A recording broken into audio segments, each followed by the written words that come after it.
नहीं, सबसे पहले मेरा जन्म है, ईश्वर का नाम नहीं।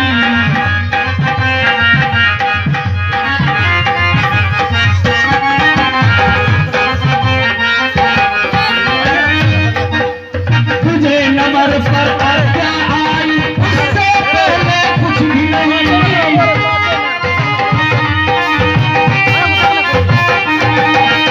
तुझे नंबर पर आज्ञा आई, उससे पहले कुछ भी नहीं।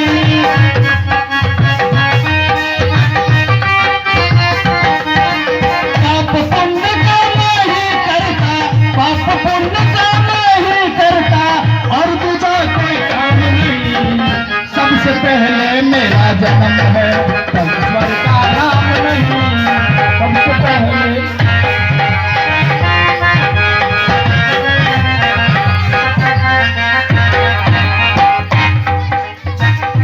जी हाँ।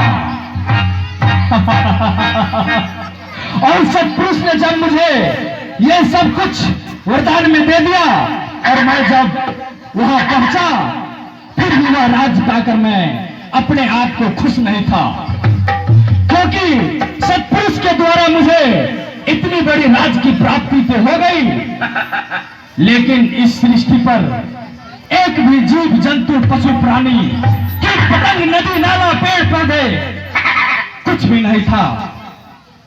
और यह बात को सोचकर मैंने फिर दोबारा एक अंगूठे पर खड़े होकर सतपुरुष की 64 युग तक तपस्या किया।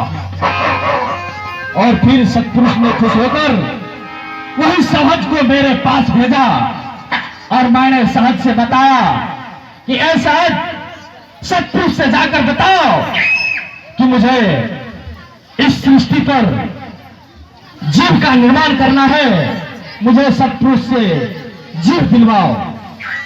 और सतपुरुष ने बताया कि ऐ निरंजन, अगर तुम इस सृष्टि पर जीव का निर्माण करना चाहते हो, तो इसके लिए तुम्हें अपने बड़े भाई कुरुम साहब के पास जाना होगा, और उनसे विनती पूर्वक कॉल करके तुम्हें यह चीज की प्राप्ति होगी।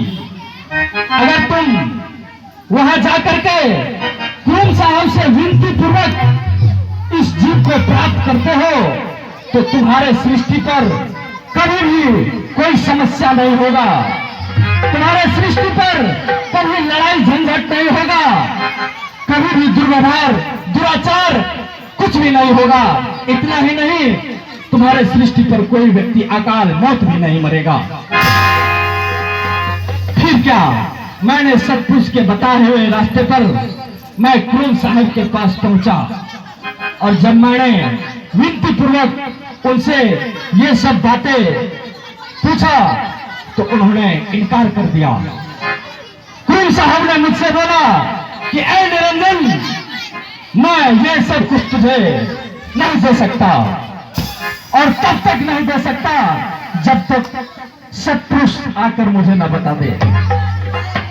और जब मैंने उनसे ये बात सुना, तो मुझे कुरुम साहब की बातों को सुनकर गुस्सा आ गया, और गुस्सा के मारे मैं अपने गद्दे के तेज प्रहार से कुरुम साहब के मस्तक पर मार डाला, और मेरे गद्दे के प्रहार से कुरुम साहब के सर का मुकुट नीचे धरती पर आ गिरा, और खुद कुरुम साहब भी धरती पर लुढ़क पड़े। और जब वह धरती पर लुढ़के, तो उनके चित्कार से, उनके चिल्लाहट से ये चांद सितारे, धरती, अग्नि, पानी, 5 तत्व, 25 प्राकृतिक सभी साज निकलकर अपने अपने जगह पर जाकर स्थापित हो गए। और इतना सब कुछ करने के बाद जब मैं दोबारा इस सृष्टि पर पहुंचा, तो फिर भी वह संतुष्टि का आभार मुझे प्रकट नहीं हुआ, और मैंने तीसरी बार फिर से एक बार और 64 युग तक तपस्या किया सतपुरुष का। और मैंने इस बार तपस्या करके सतपुरुष से इस सृष्टि पर जीव निर्माण करने के लिए नर और नारी का स्वरूप मांगा। और तब सतपुरुष ने मुझे कहा कि ऐ निरंजन, तुम जो इतना कठोर तपस्या मेरा बार बार करते हो, तो जाओ, तुम जाओ अपना सृष्टि का संरचना करो, मैं यहां से तुम्हारे पीछे अध्याय का निर्माण करके भेज रहा हूं। और फिर ऐसा नहीं हुआ, सत्पुरुष ने अध्याय का निर्माण करके मेरे पास भेजा।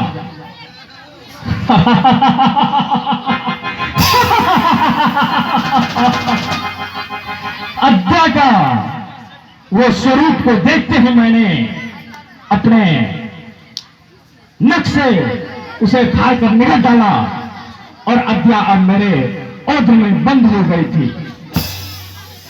जो काम से अध्याय मेरे पास आई थी वह काम तो पूर्ण नहीं हो सका, लेकिन उल्टा ही अध्याय मेरे पेट में बंद हो चुकी थी। तब अध्याय ने मेरे पेट से ही उस सत्पुरुष की स्मरण शक्ति किया, भक्ति किया, और सत्पुरुष ने उसे दर्शन दिया। तो अध्याय ने सत्पुरुष से बताई कि हे सत्पुरुष, आपने मुझे जिस कार्य के लिए निरंजन के पास भेजा था वह कार्य तो नहीं हो पाया, किंतु अब मैं उनके औध में बंद हो चुकी हूं, अब मैं क्या कर सकती हूं। तब निरंजन ने उसे सत्पुरुष के द्वारा उसे जवाब मिला कि ऐ अध्या, तुम सर्वशक्तिमान नारी हो, तुम अपने नख से निरंजन का पेट फाड़ डालो और बाहर आ जाओ। और तब अध्या ने ऐसा ही की, उन्होंने अपने नख से मेरे पेट को फाड़ डाली और वहां से बाहर आ गई। और तब मैंने अध्या से कहा कि ए अध्या, देखो यह सृष्टि कितना बड़ा है, लेकिन इस सृष्टि पर जीव के नाम पर एक भी पशु पक्षी कीड़े मकोड़े जीव जंतु कुछ भी नहीं है। इसीलिए हे अध्या, तुम और मैं एक मति हो जाओ और एक मति होकर के इस सृष्टि पर जीव का निर्माण करो। लेकिन अध्या ने ऐसा करने से मना कर दी।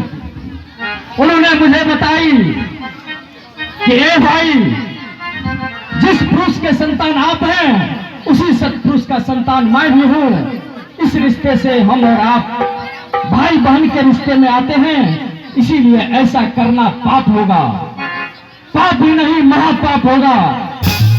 दूसरे रिश्ते से मैं जब आपके पास आई थी तो आपने मुझे निगल डाला था और मैं आपके पेट को फाड़ करके बाहर आई हूं। इस रिश्ते से आप मेरे पिता के समान हुए, इसीलिए ऐसा मत करो। तब मैंने अध्या से कहा कि अध्या, क्या तुम्हें नहीं पता कि मैं अपने भक्ति के बल पर इस सृष्टि पर 4 धाम 84 अध्याय और 68 तीर्थ का निर्माण कर चुकी हूं, और तुम मुझे पाप और पुण्य की बात पढ़ा रही हो। क्या तुम्हें नहीं पता है कि पाप पुण्य का मैं ही करता, पाप पुण्य से मैं नहीं डरता। और मैंने तब अध्या से जोर जबरदस्ती करके उनके साथ हरकत करके 3 पुत्र का प्राप्ति किया, ब्रह्मा, विष्णु, महेश।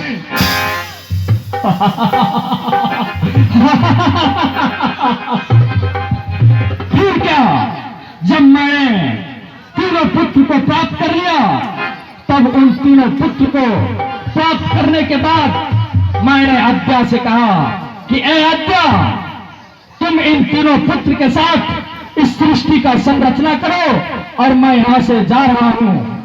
लेकिन सत्पुरुष ने मुझे कहा कि ए निरंजन, मैंने तुझे जिस प्रकार बोला था तुमने ऐसा नहीं किया।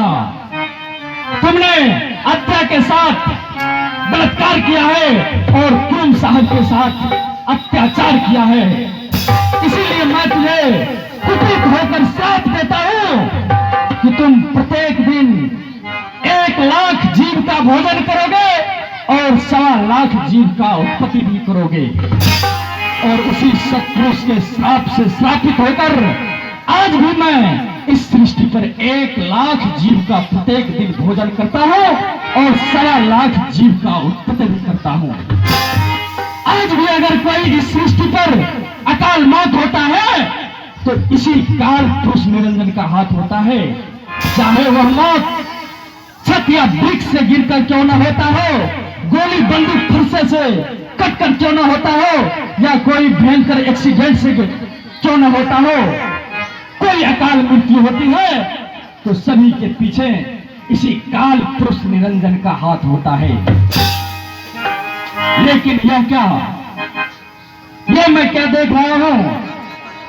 मैं यहां से जा रहा हूं भव सागर की ओर और जाकर देखता हूं कि वहां के सभी जीव जंतु मानव मेरा भक्ति पूजा अर्चना से कभी बाहर तो नहीं जा रहा है। अगर कोई प्राणी ऐसा किया, मेरे भक्ति पूजा से बाहर जाने से कोशिश किया, तो मैं उसे अपने गद्दे के तेज प्रहार से उसे यही मार डालूंगा। ठीक है, मैं आगे बढ़कर देखता हूं कि कोई पुरुष मेरे राज्य में आकर विघ्न तो नहीं डाल रहा है। आइए बंधु, आइए काल पुरुष हमारे जीवन में क्या कुछ करता है, इस पर ये प्रस्तुत निवेदन संग्रह है। उन्होंने बहुत ही सुंदर कहा है। काल पुरुष निरंजन ने अपनी पूरी वक्तव्य में एक शब्द का प्रयोग किया है कि मैं प्रत्येक जीव के अंदर मन रूपी राजा बनकर बैठा हूं। संतों ने क्या कहा? मनसा न जग में प्रकाश कोई सच्चा मित्र, मनसा न यार कोई शत्रु हुरदंगा है। मन जीवन में चाहे तो शांति ला दे, और मन यदि जीवन में चाहे तो अशांति ला दे, अक्रांति ला दे। मनसा न जग में प्रकाश कोई सच्चा मित्र, मनसा न यार कोई शत्रु हृदंगा है। मन से ही रीत प्रीत, मन से ही शांति गीत, मन से ही कलह कपट देश दंगा है। मन ही मिलाता ईश, मन ही दिलाता मुक्ति, मन ही तो डालता सुकर्म में अड़ंगा है। मन है मरीज तो लजीज कोई चीज नहीं, मन यदि चंगा तो कठौती में ही गंगा है। इसलिए मन के हारे हार है, मन के जीते जीत। कबीर ने भी कहा, आइए इसी मन के घेरे से बचाने के लिए हमें हमारे जीवन में सद्गुरु क्या कुछ करते हैं। और आप सुनेंगे दरअसल अगला निवेदन कि सद्गुरु काल पुरुष के इस कड़े प्रहार को कैसे छलनी कर देते हैं, कैसे इससे बचकर हम अपने जीवन से बाहर निकल सकते हैं। आइए कहते हैं, गगन मंडल से उतरे सद्गुरु सत्य कबीर, जल जमाई पाधन किए सब वीरण के तीर।